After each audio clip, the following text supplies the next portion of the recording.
Listo, chicas, ya está. Bueno, bienvenida. Les saludo de nuevo. Que quede ahí registrado. Después de un tiempo, por el feriado y todo esto, nos volvemos a encontrar en la clase de práctica 1. Lo que vamos a hacer hoy es tratar de cerrar esta discusión que tiene que ver con esto de pensar el oficio docente hoy, ¿sí? Digamos, algunas cuestiones para poder pensarlo, problematizarlo. Y por otro lado también abrir a una discusión con un texto, también con una cuestión que tiene que ver con la práctica docente, que yo no le subí el texto, pero se lo voy a subir ahora entre semanas, que ya les había dicho que es un texto de Elena Chili sobre la diferencia que hay entre práctica pedagógica y práctica docente, ¿sí?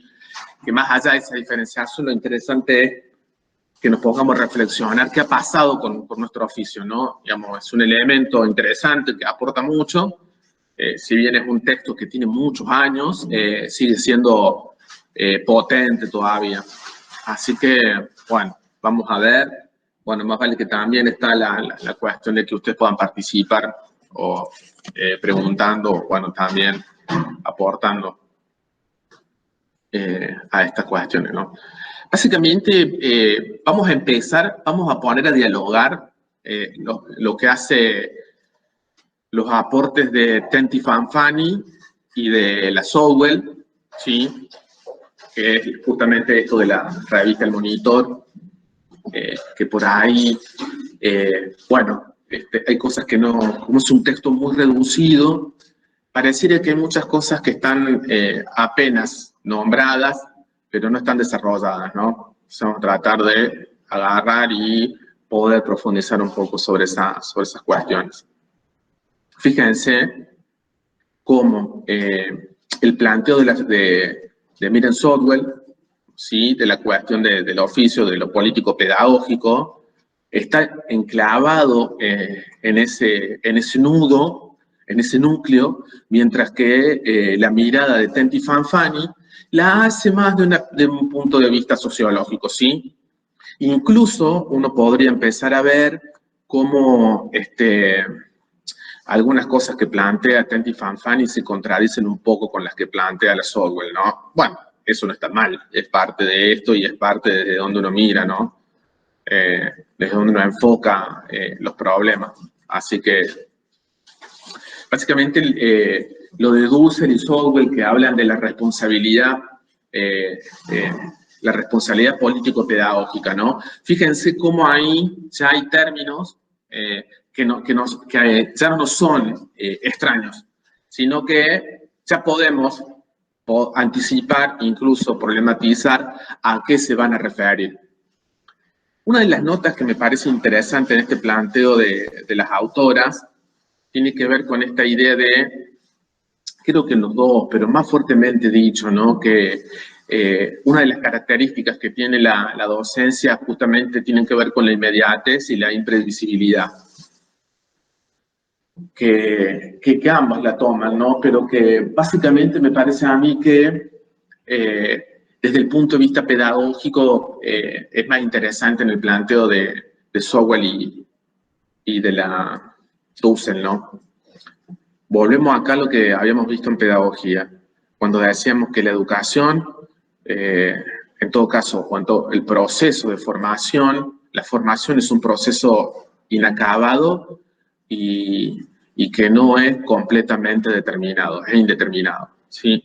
Y es la misma idea que estas autoras recuperan para hablar de las características, una de las características que asume el oficio de la docencia, ¿sí? O el oficio de la maestra, el maestro. Esta idea de que la educación y la docencia nunca significaron lo mismo, sino que se han modificado por muchas cuestiones, pero sobre todo hay que entenderla históricamente, ¿sí? Entonces, vamos a partir ya acá recuperando también algo que dicen los autores. No hay nada esencial que defina el ser docente. Es decir, no hay nada permanente, no hay nada transhistórico en el oficio del docente o de la docente. Sino que va asumiendo determinadas características de acuerdo al momento histórico, cultural, social que se vive, aunque, como dice Tenty Fanfani, es posible trazar o identificar algunas características, ¿sí?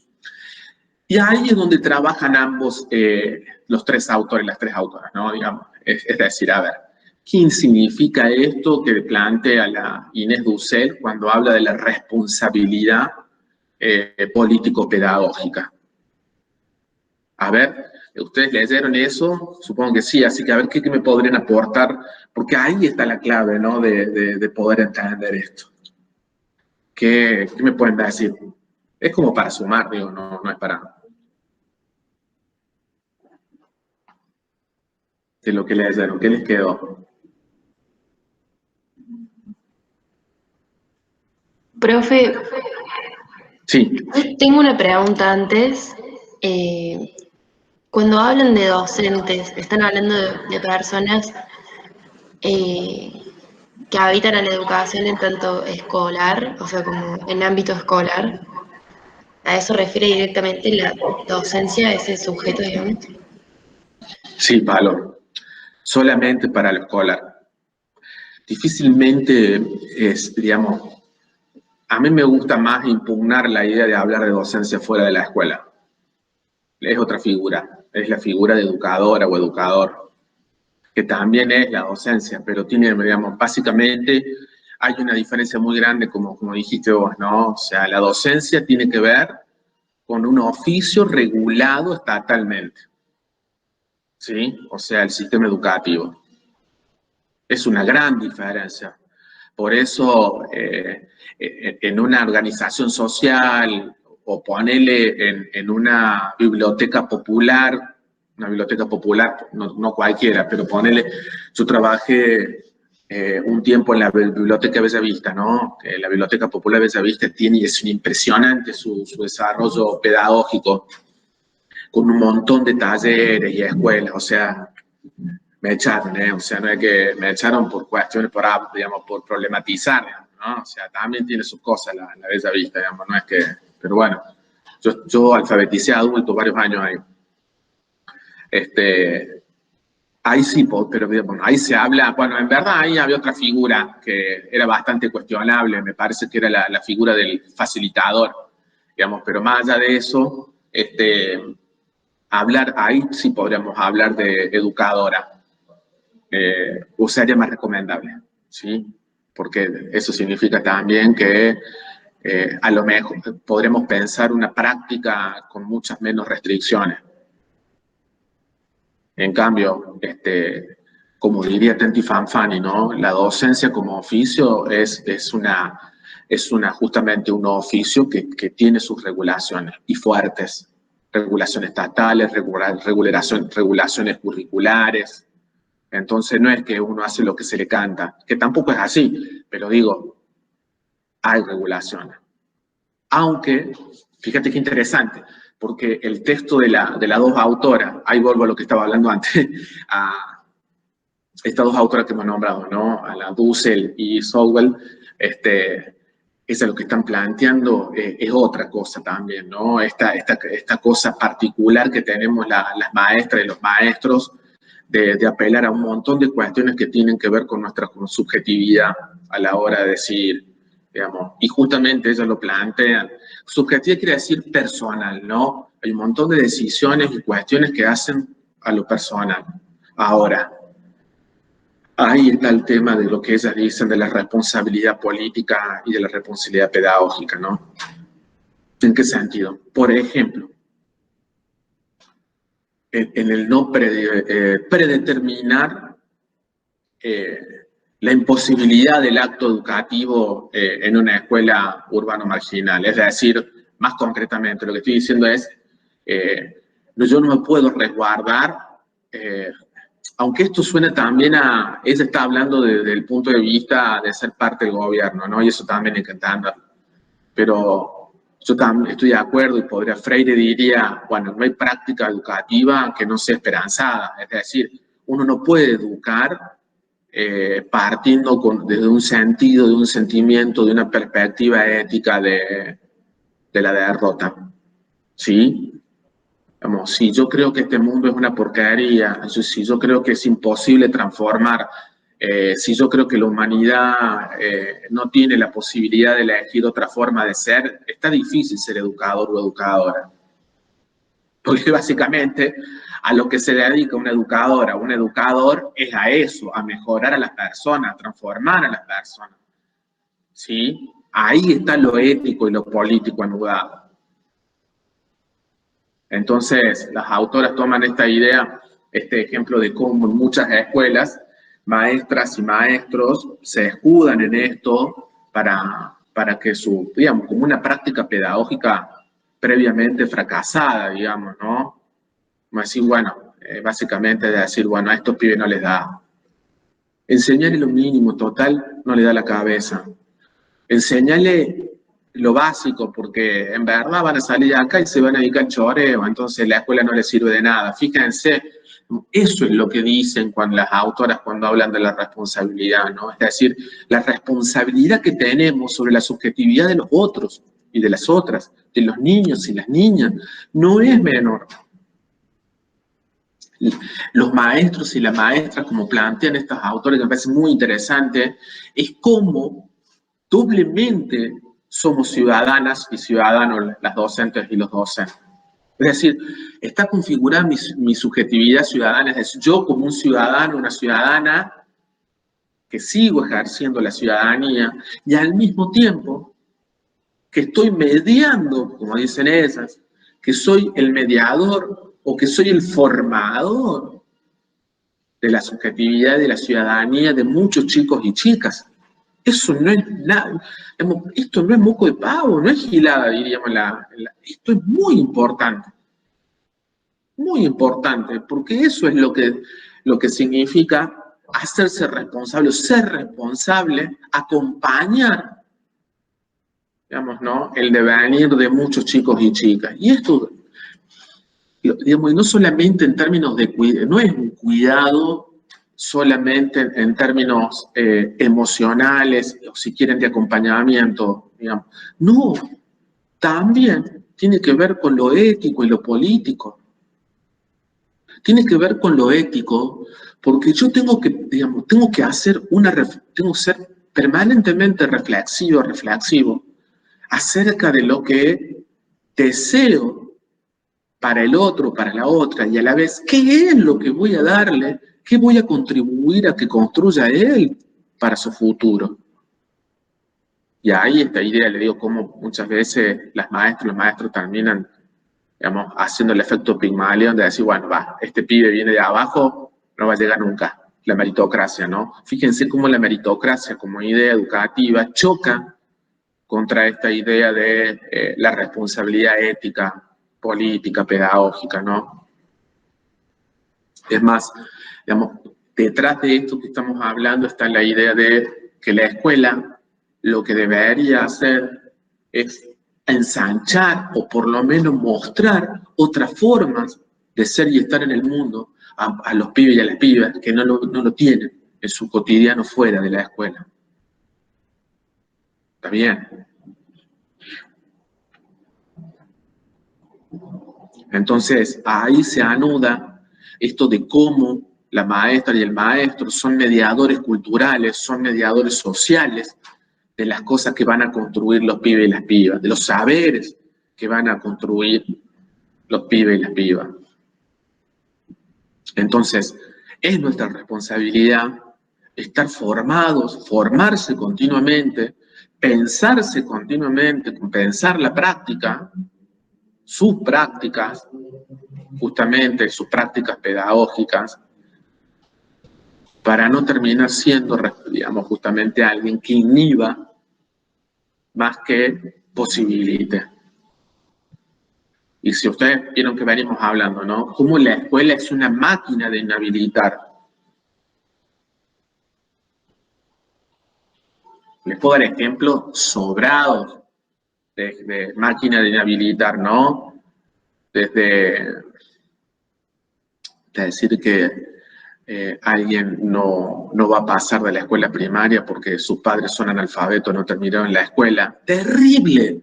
terrible. Esto pasa mucho, ¿no?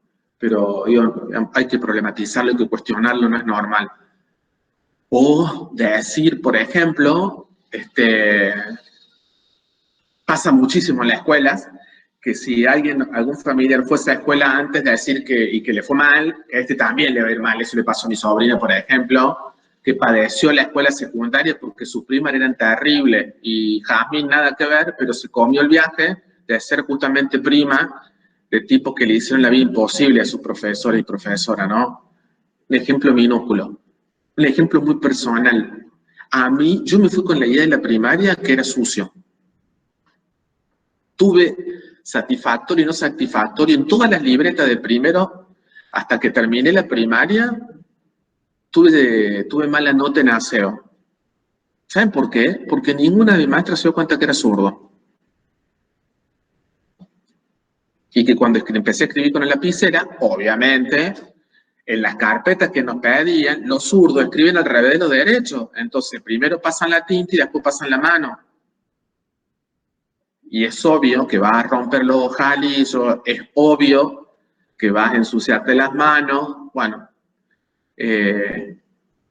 lamentablemente, digamos, digo, porque para mí la escuela fue muy bulinera en ese sentido, porque hasta incluso me hizo perder un montón de motricidades finas con mi mano izquierda, porque me obligaban a cortar, que se a pelar una manzana, una naranja, cuando te hacen en la escuela te obligan a, digamos, es un contenido, esto de la motricidad, a trabajar eso, esas manualidades, y me obligaban a hacerlo con la derecha. Digamos, ¿no? Incluso todavía hay algunas escuelas que ven con mal los ojos que un pibe sea zurdo.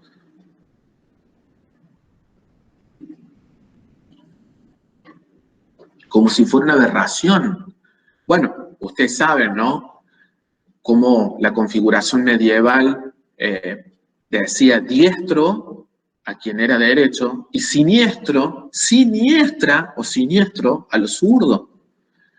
La palabra siniestra es sinónimo de algo oscuro, digamos, ¿no? O sea, bueno, fíjense cómo ideológica y políticamente se configuran estas cosas, ¿no? Lo malo, como ser zurdo, toda la connotación también ideológica y política que tiene.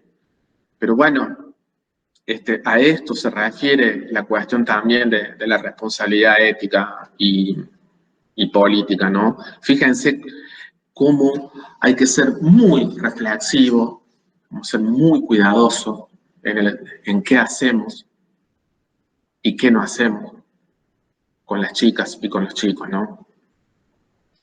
Por supuesto, eso también tiene que ver con mi práctica y tiene que ver de la misma manera en qué es lo que yo permito construirle a ustedes y qué es lo que no permito, ¿no? Digamos, no es que que estoy afuera, estamos hablando de lo mismo, ¿no? ¿Vale?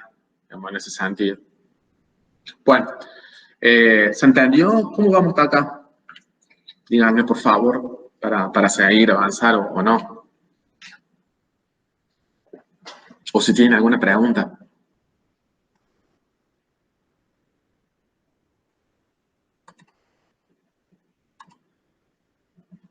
Bien. Bueno. Avanzamos. Entonces seguimos con el planteo de... Bueno.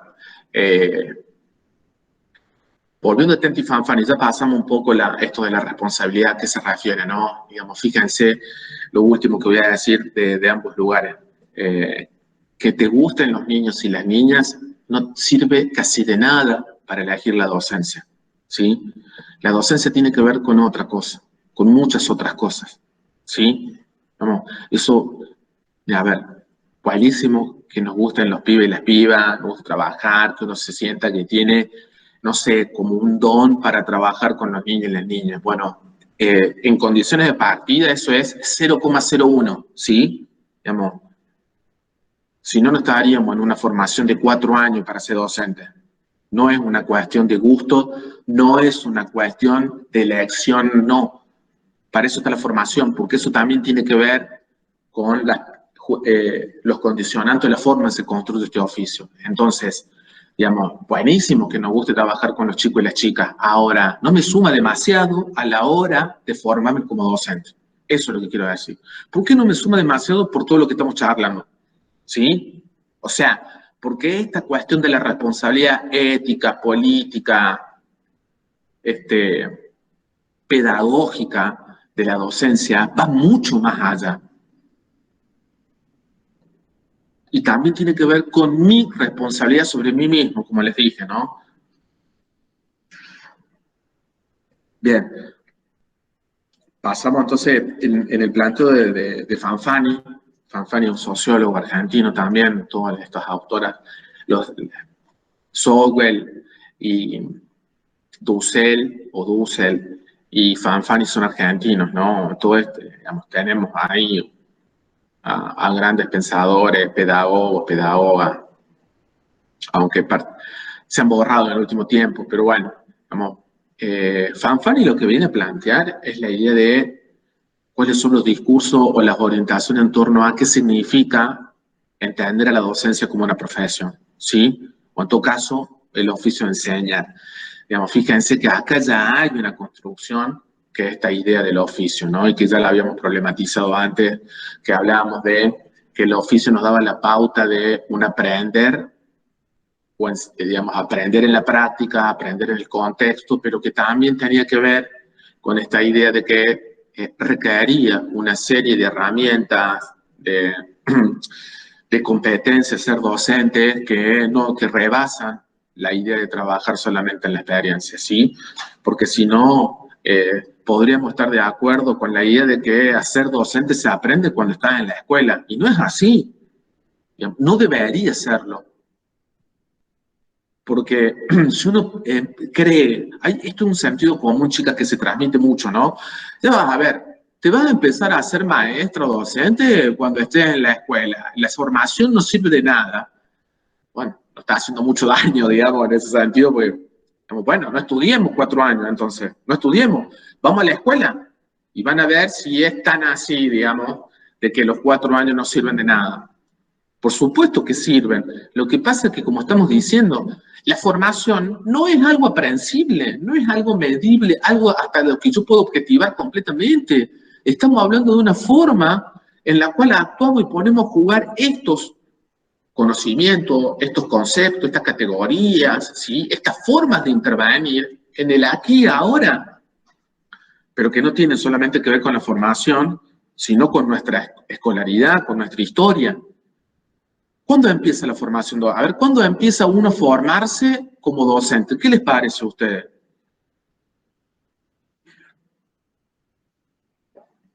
Ruth, tenés cerrado el micrófono, si querés hablar.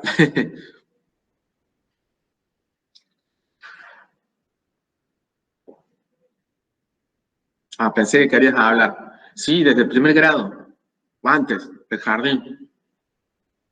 Incluso antes, si tenés una mamá, un papá o alguien cercano que sea docente. Digamos, pero ahí uno empieza a construir una forma de entender lo que es ser estudiante y lo que es ser maestro en la escuela.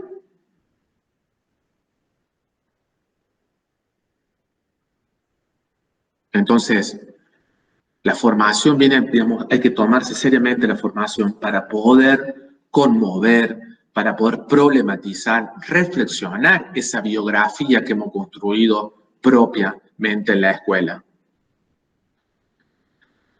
Claro, pero no, digamos, empieza mucho antes. Fíjense que un ejemplo súper concreto, ¿no? Cuando ustedes van a hacer la práctica, incluso hasta un jardín de infantes, los chicos y las chicas saben que están siendo evaluados y si son buena onda, van a hacer todo para que te vaya bien en la práctica y también te la pueden poner muy heavy. Y eso ya, de alguna manera, configura qué significa ser docente, qué significa estudiar docencia, más en la primaria, más en la primaria.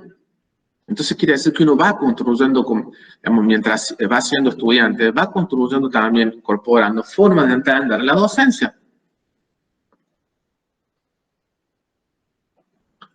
Entonces, bueno, la formación tendría que ser un espacio para revisar, reflexionar todo eso, ¿no?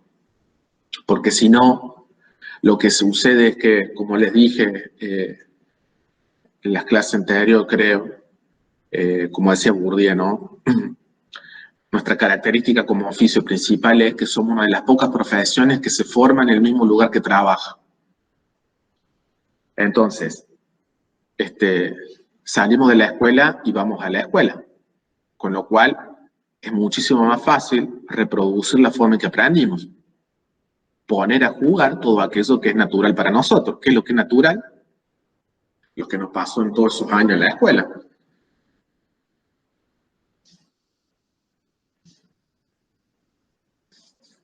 Ahí está la clave, ¿no? Entonces, bueno, digamos,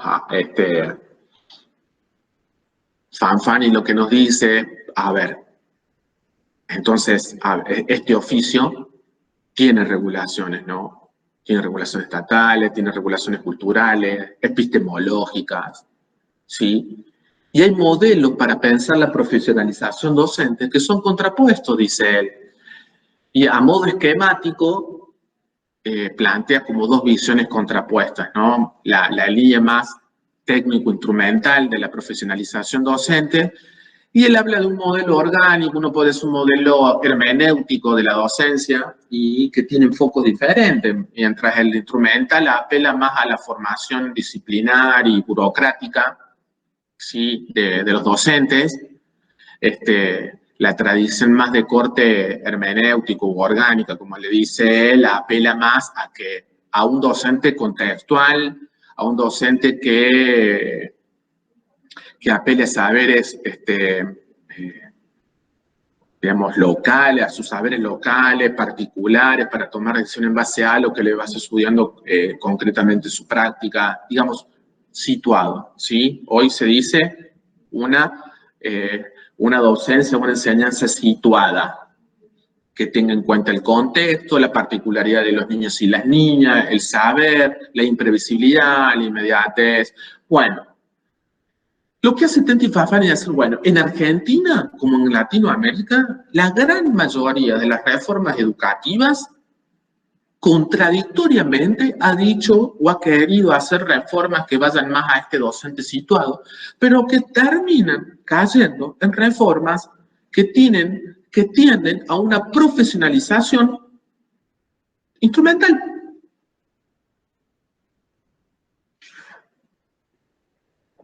¿Cuál sería el primer rasgo de una profesionalización técnico-instrumental? Si ustedes quieren directamente instrumental, la imposición. ¿Sí? O sea, cuando las decisiones en torno a esa profesionalización no son participativas y democráticas, ya caemos en un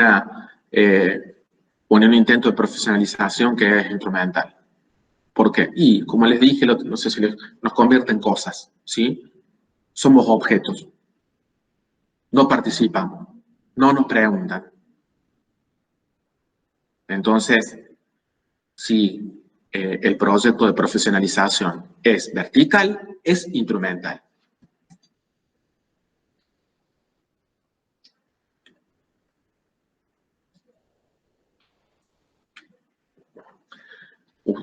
Como ejemplo, todas las políticas para el nivel superior que emanan de la dirección educativa de la provincia de Córdoba tienen estos rasgos, ¿no? No participamos, no nos invitan a participar, hemos pedido participar y asimismo no nos tienen en cuenta. Directamente lo que hacen es enviar a las escuelas los paquetes prefabricados de todo y nos quedan el margen para participar, para transformar, cambiar, eso es mínimo. Y encima, uno podría pensar hasta de manera intencional, presentan los documentos y las modificaciones curriculares y las modificaciones legales de la formación docente con tan poco tiempo para poder analizarlas y devolverlas que directamente casi que hay que aceptarlas así como vienen, ¿no? Entonces, eso es lo que caracteriza a una línea instrumental, como les digo, ¿no? de repente, les cuento, la práctica 1, hasta hace un par de años, de hecho fue un logro que la práctica 1 tuviera que ver con las organizaciones sociales, digamos, con qué pasa con la educación fuera de la escuela, en otros ámbitos. Era una manera de acercarse, aproximarse a otras formas también de practicar la educación que no fuera el escolar. Y bueno, eso fue tomado desde nuestros planteos, ¿no? De lo que venía, de lo que vino después del 2001. Eso duró hasta hace 3 o 4 años atrás que se modificó, digamos, la DGES, la Dirección de Enseñanza Superior, modificó unilateralmente el diseño curricular de la práctica 1. ¿Y quiénes hicieron la modificación? Bueno, los técnicos y especialistas de la Dirección de Educación. Nosotros no participamos y de hecho estábamos en desacuerdo con la línea que venía, porque lo que se borró de un plumazo, chicas, fue justamente la posibilidad de salir a otras contextos educativos. En cambio, ¿qué propusieron? Bueno, esto que trabajamos ahora, ¿no? La relación entre la escuela y la comunidad. Pero no es cualquier relación. Cuando uno lee el diseño curricular, pareciera que la escuela hace comunidad. La comunidad no hace escuela. O sea, no es un ida y vuelta, una visión interactiva de la comunidad, el barrio, por ejemplo, y la escuela. No, es qué hace la escuela para fomentar comunidad, para fomentar el barrio. Y cuando uno va a los barrios, la escuela es un entorno cerradísimo. Digamos, no hay mucha... Digamos, y esto tiene que ver justamente con una idea que se conoció, digamos, esto no es oficial, más vale, pero que las mismas autoridades se habían cansado de entender que, digamos, que apostaban a que la única institución que educa es la escuela, una visión retrógrada de la pedagogía, justamente, como la estudiamos nosotros, y de la idea de educación. Es una idea casi de retorno a Sarmiento.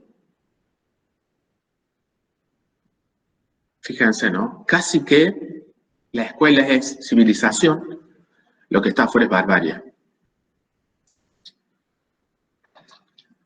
Y qué paradójico, porque, digamos, en estos contextos de pandemia, en este contexto tan complicado, donde el Estado, lamentablemente los Estados no han estado, los gobiernos, ¿verdad? No han estado a la altura de la circunstancia, han sido muchas organizaciones sociales que han sostenido a la gente más humilde y sostenido los barrios a partir de lo que significa tener una olla popular, un comedor. Así que esas son formas mucho más humanas de construir el barrio. Digamos, esto como para sopesar lo que se dice, ¿no? No son tan bárbaras como se dice afuera. Pero bueno, digo esto como para que vean ustedes cómo todavía en la línea de las líneas de las políticas educativas en un gobierno como el que tenemos en la provincia de Córdoba son instrumentales. Burocráticas. Si estuvieron el otro día en la reunión que hicimos de docentes y estudiantes, habrán tenido la posibilidad de escuchar un montón de cosas que nos vienen sucediendo hace años y que no tienen solución. O el problema que tenemos con las carreras a término, los docentes a término, que no cobran, que cobran menos. Tenemos un director que hace un año que no le pagan. Digamos, es como mucho, ¿no? Digamos, bueno, esto también es para contextuar cómo hay épocas en que el oficio está más regulado de esta orientación que otras. Bueno, este es un momento muy complicado, muy complicado. La pandemia ha complejizado aún más las escuelas, los estados están todo el tiempo exigiéndole a las docentes cosas que tienen más que ver con la burocracia y la administración que con el proceso de enseñanza-aprendizaje.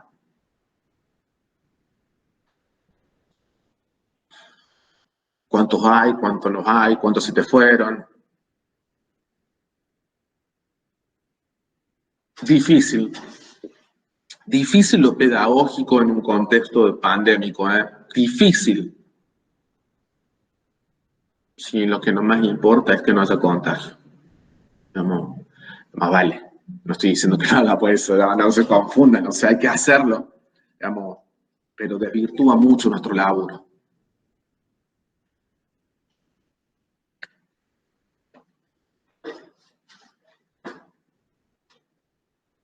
Así que,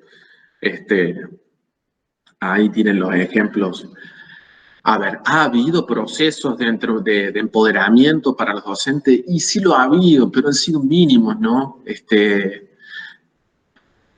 En algún momento podríamos trabajar, por ejemplo, los documentos de la formación docente que se habían planteado en el gobierno nacional anterior, para que ustedes vean lo terrible que era, porque íbamos a un proceso de estandarización a nivel latinoamericano y básicamente el criterio para profesionalizar a los docentes era la eficacia que tenía su poder de enseñar. O sea, ligaban directamente la enseñanza, o sea, la práctica del docente a los resultados de los estudiantes y de los chicos y de las chicas, a través de las operaciones de evaluación estándar, ¿no? Fíjense que nosotros ya dijimos y hablamos cómo la práctica educativa es un proceso que no puede medirse completamente. Y estos modelos técnicos racionales, instrumentales, hacen todo lo contrario, plantean que todo puede ser regulado y que tiene que ser medido, regulado, anticipado. Bueno, entonces, para Fanfani, con esto también vamos cerrando, la docencia tiene como varias aristas, ¿no? Una arista pedagógica, una arista política, una arista cultural, pero sobre todo esto de lo político. Profe, Sí, perdón. perdón, me quedé con lo que venimos hablando recién. A mí todavía como que me queda medio confuso la idea de no medible, la actividad, la práctica educativa o la formación, como que entiendo que capaz que como que rescata como esta parte de la importancia de lo que sucede en el acto mismo, en la experiencia y en esto de planificar, pero que nunca va a aparecer o nunca va a suceder lo planificado. Pero como que no entiendo que no se pueda medir, entiendo que no se puede juzgar, como que no entiendo para qué lado va, como la palabra pensar con medida. Bueno, gracias por preguntar, porque por ahí no soy la única y como digo siempre, ¿no? Y como la escuela nos castró la posibilidad de preguntar justamente, ¿no? Siendo que es la base de la educación, digamos, es la curiosidad, es la pregunta. Pero la escuela nos enseña que si preguntamos o decimos algo que no es lo correcto, todo el mundo sabe el bullying, digamos, aparece. Entonces aprendemos rápidamente que en la escuela más vale estar callado o no participar que estar expuesto, ¿no? Y deberíamos romper esa idea. O sea, una pregunta es a alguien que le sirve el colectivo, a todos nos sirve preguntar. Una pregunta no es una cosa individual, una pregunta habilita a todos y a todas para poder pensar lo que estamos hablando.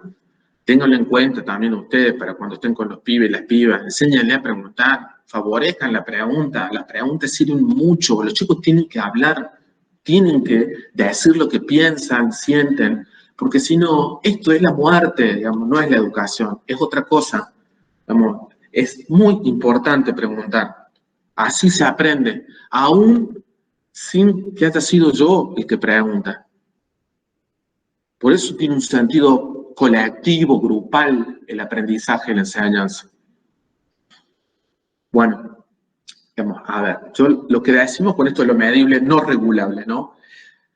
Es profundo, vamos a hacer una aplicación a medio camino, ¿sí? O sea, ¿de dónde viene esta forma de entender la realidad y en este caso la formación docente, pero digamos, es una forma de entender la realidad? Básicamente el positivismo como filosofía, ¿sí? El positivismo es la base del pensamiento, de esta visión técnico-instrumental. ¿Y cuál es el supuesto de esta base? Que que el conocimiento es medible y comprobable empíricamente, o sea, observable, ¿sí?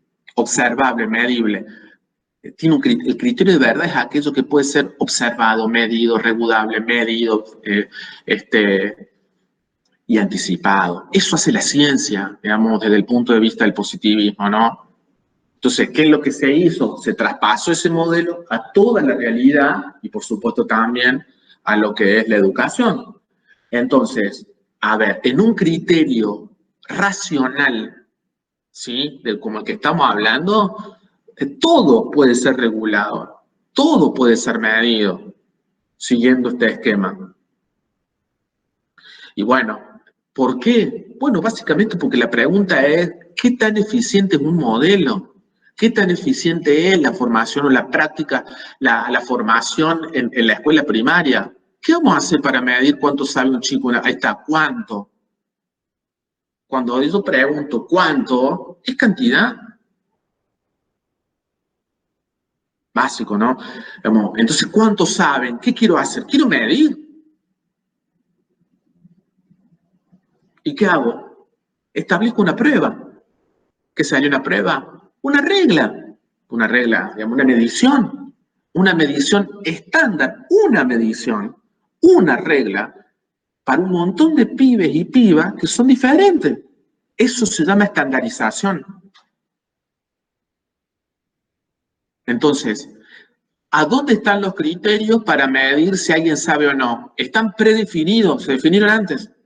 ¿Cuáles son esos criterios? Y los conocimientos válidos socialmente, básica, matemática y lengua.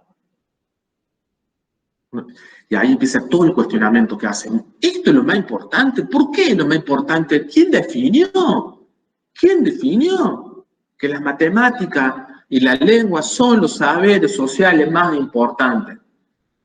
El arte, el movimiento, la educación física o la educación corporal, el teatro, no son importantes.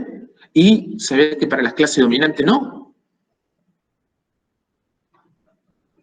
El juego. Y hay una concepción social tan arraigada que un adulto le dice, deja de jugar y ponete a laburar en serio. Fíjense qué idea tenemos, qué sentido común hay acerca de qué es el juego. La única especie que juega hasta morir somos nosotros. Jugar no tiene nada de poco serio. Todo lo contrario. Y se aprende jugando, profe. Bueno, a eso me refiero, ¿no? No sé si, Paloma, te logré, por lo menos mínimamente, despejar esa duda de por qué hablamos de lo medible, ¿no? Medible es justamente, digamos, una forma con pseudocientífica, digamos, porque en la tradición positivista, eso significa corroborar que algo se ha producido o no.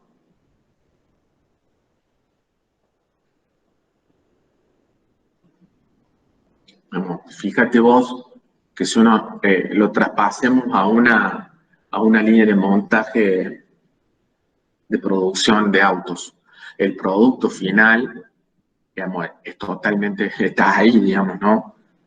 Y pasó por varias secciones. Algo así es lo que se trasladó a la idea de la escuela también, ¿sí? Ahora, nosotros estamos diciendo, desde lo que estábamos hablando recién, y también desde la pedagogía, que el proceso de formación, a ver, que lo voy a hacer más concreto también. Chicas, ustedes, cualquiera, puede saber, puede averiguar, puede medir, ¿hay alguna forma de acceder a todo lo que sabe un niño y una niña?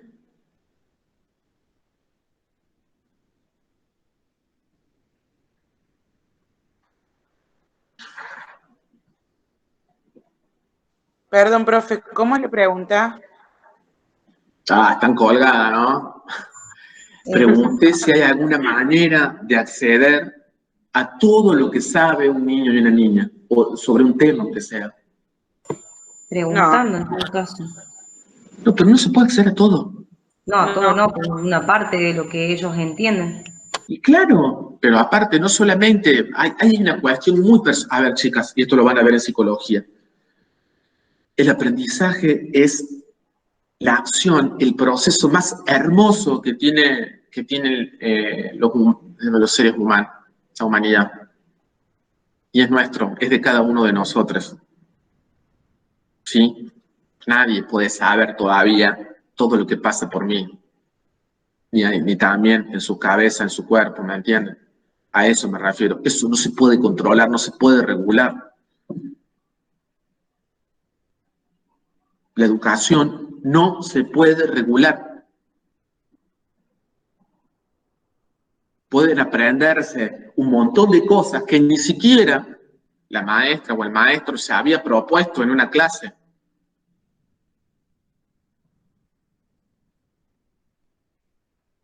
A eso me refiero, ¿no? Entonces, ahí está esto de lo medible. Pero aparte es medir estándarmente, estandarizadamente.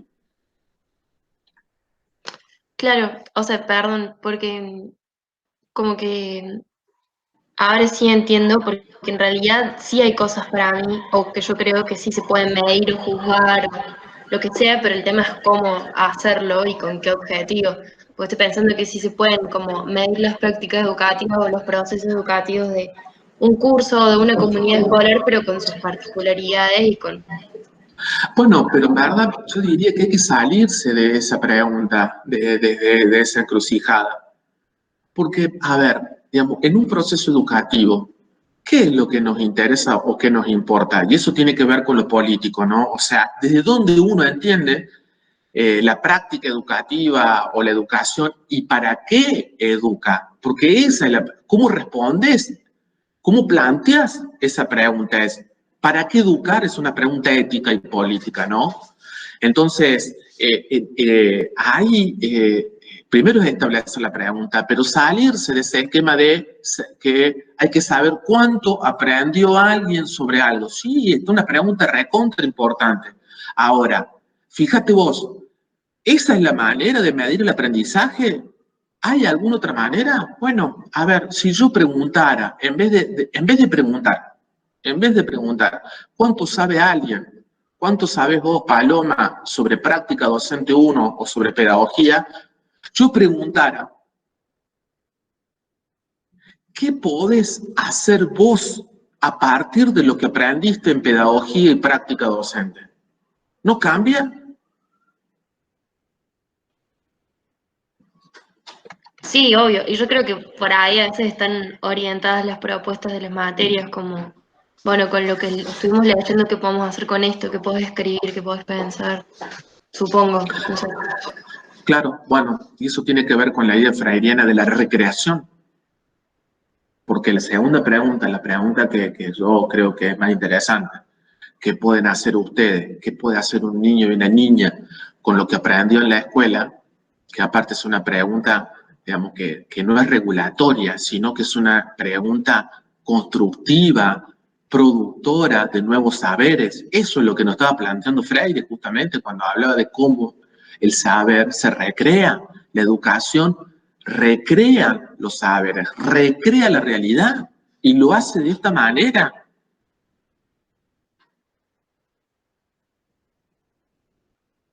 Por supuesto que esta concepción que estamos hablando no le simpatiza a los estados nacionales que están poniendo plata. O sea, los estados tienen que saber a dónde, qué se está haciendo con la plata. Bueno, es una pregunta material, digamos, justamente instrumental, digamos. Es regulatoria. Es reproductora, diríamos, en esto de reproducir o transformar de pedagogía, ¿no?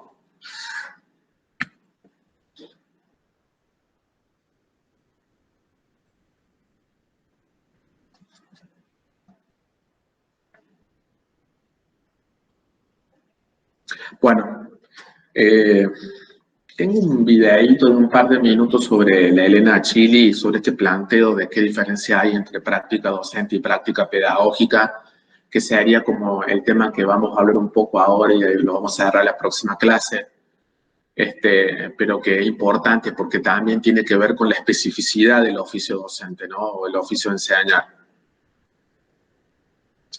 Porque uno podría decir, la pregunta sería, ¿qué nos define como docentes? Si uno sube, digamos, ya ahí está alguna de las conclusiones a las que llega la Elena Achilli. La Elena Achilli dice que lo propio de nosotros es el trabajo con lo simbólico, es decir, o como dice la Sowell o la Inés Dussel, nosotros trabajamos con la cultura, recreamos, transformamos, adaptamos la cultura para que sea aprendida por otros. Eso es lo propio, lo específico que hace una maestra, un maestro. Por eso habla de que somos trabajadores de la cultura. Pero, digamos, reproducimos y recreamos la cultura. En un entorno particular, que puede ser la escuela o otra institución educativa, ¿no? Otro espacio educativo.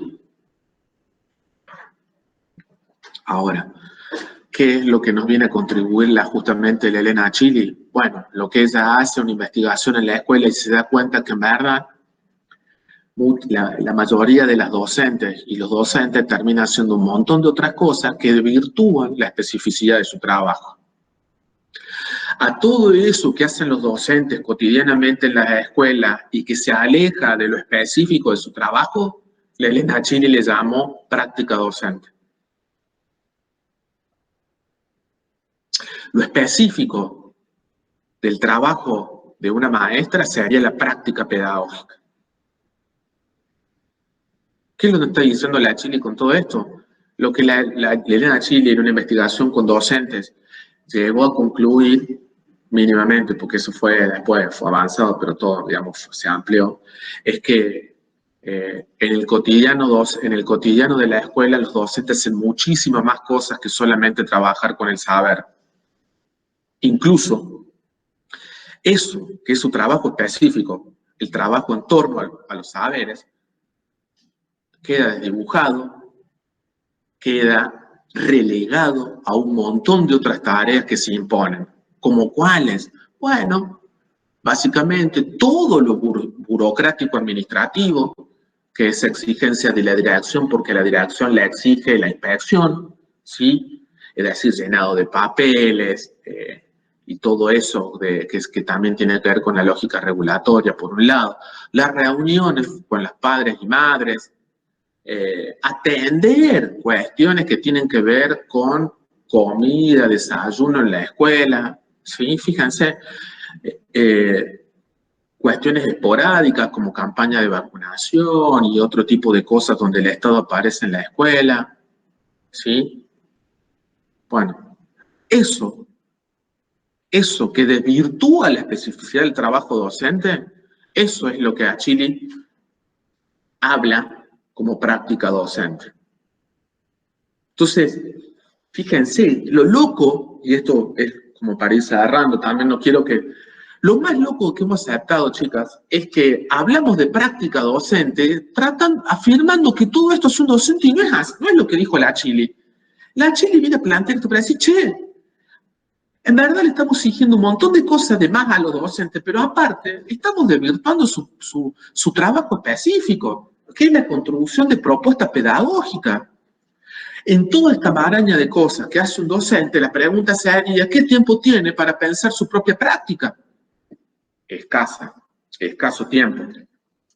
Y si a eso le sumamos condiciones de trabajo, condiciones materiales, un sueldo que no llega a cubrir, que está por debajo de la pobreza, estamos hablando de una profesión muy desvalorizada. Eso es lo que la Achilli dio cuenta en la década de los 80, 90, chicas. Profe, y en relación a eso, en esta materia, pensemos en la práctica docente, o o nos formamos en práctica docente en el sentido de la señora o en el otro más pedagógico? Bueno, me parece que ustedes también van a poder responder esa pregunta más cercano a fin de año.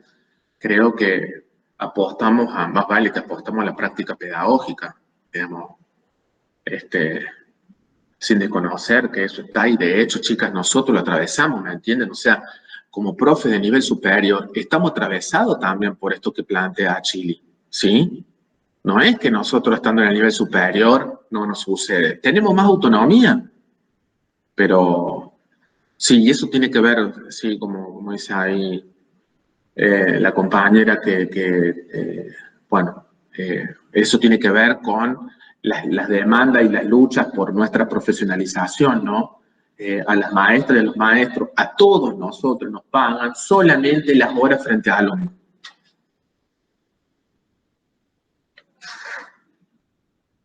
Y nuestro trabajo nunca se termina en el aula. Entonces, bueno, también hay un montón de tiempo nuestro que no es reconocido, ¿no?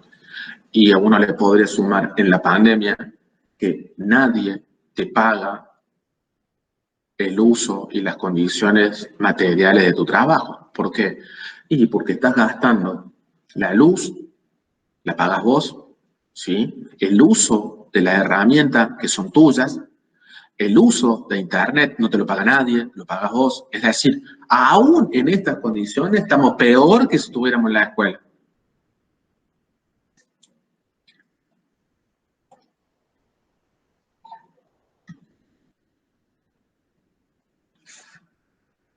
Pero la idea es no salirse, digamos, por lo menos brindar herramientas para pensar la propia práctica pedagógica.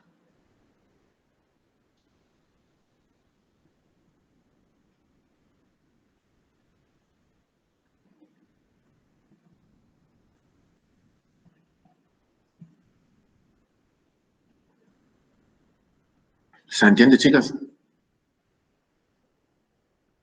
Sí, profe, se entiende. Sí, profe. Sí, profe. Bueno, vamos a ver el videíto, y este video debe haber sido hecho por estudiantes como ustedes, así que bánquenme un toque, ahí les paso el link, véanlo y bueno, con eso vamos a ir cerrando. Se los paso por el chat. Ahí está, creo que dura 2 o 3 minutos, así que véanlo y nos voy. Lo miramos y volvemos acá.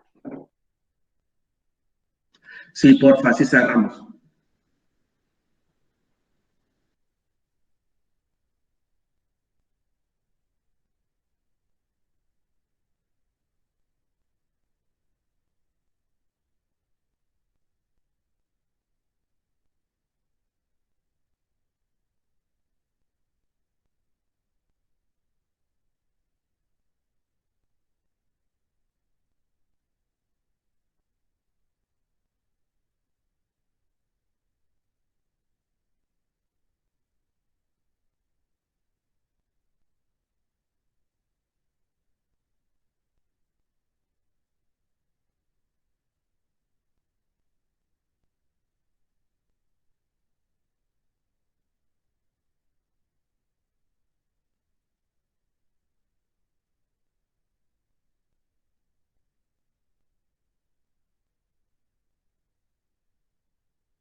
me avisen cuando hayan terminado.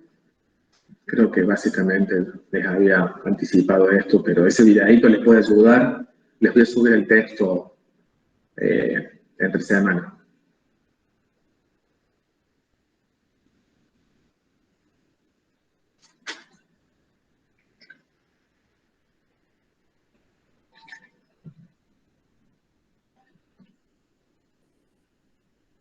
¿Se entendió, chicas? ¿Pudieron ver ahí esto que les planteé? ¿Vieron? Digamos, está bien sintético ese videíto.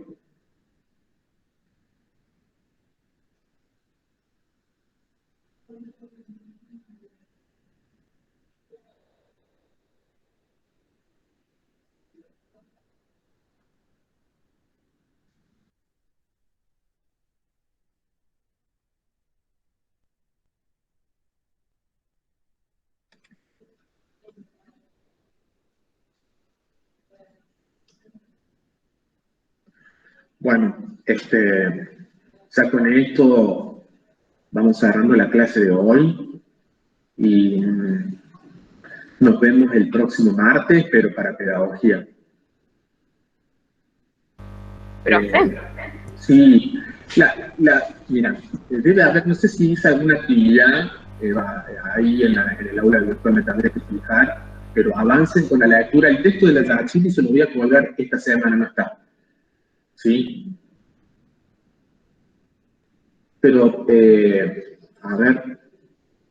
Bien, entonces por ahora solo lectura. Me uní tarde a la reunión, por eso le consulto. Solo lectura tenemos para avanzar. Sí, pero ya terminando esto, ya cerramos el primer eje, así que ahí sí vamos a hacer un trabajo práctico. No evaluado, pero vamos a hacer un trabajo de síntesis, sí. Bien, tendríamos el texto de Elena Chili, que lo va a subir, de la revista Monitor, los 2 artículos, y la formación de maestros y profesores. Sí, los videos, exactamente. Capítulo 3, y los videos, perfecto. No, pero ese texto lo vamos a pasar para después, digamos, el texto de las tendencias, no, eso va en otro lado, ya pasa al segundo eje, así que vamos a cortar con Achille y vamos a cortar el eje 1, ahí cerramos el eje 1. Ah, bien, entonces el de la formación de maestros y profesores, ese no. Vamos a continuar después. Bien, sí, perfecto. Bueno, chicas, que tengan una buena semana, cuídense, por favor, que la cosa está heavy en Córdoba, así que hay que cuidarse y bueno, que tengan una linda semana. Igualmente, profe. Gracias, profe. Bueno, un abrazo grande. Buenas noches. Adiós. Chao, buenas noches. Chao, profe, gracias. Chao.